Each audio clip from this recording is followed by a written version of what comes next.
প্রথমে জাতীয় সংসদ নির্বাচনের ফলাফল, তারপরে গণভোটের ফলাফল।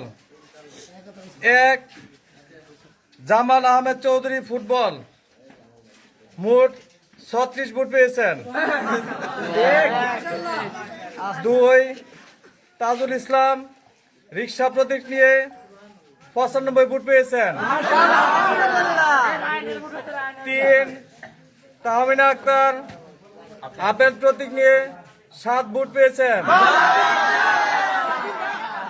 4, তৌফিকুর রহমান ঘোড়া প্রতীক নিয়ে 6 ভোট পেয়েছেন। 5, বদরুজ্জামান উজ্জ্বল হাত পাকা প্রতীক নিয়ে 67 ভোট পেয়েছেন। 6, মশিউর রহমান মোমবাতি প্রতীক নিয়ে 58 ভোট পেয়েছেন।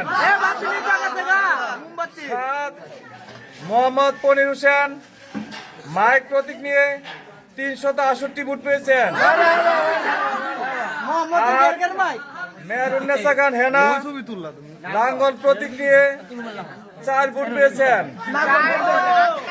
9, মোহাম্মদ আশরাফুদ্দিন দানিশ শীষ প্রতীক নিয়ে 1575 ভোট পেয়েছেন।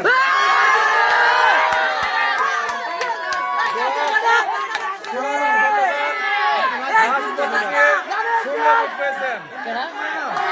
আর গণভোটে হা ভোট পেয়েছে 1771টি, না ভোট পেয়েছে 300, বাতিল হয়েছে 200। টোটাল ভোট 4203টি ছিল। 2271 ভোট কাস্ট হয়েছে আর কি। 2271 ভোট কাস্ট হয়েছে আর কি। ধন্যবাদ সবাইকে।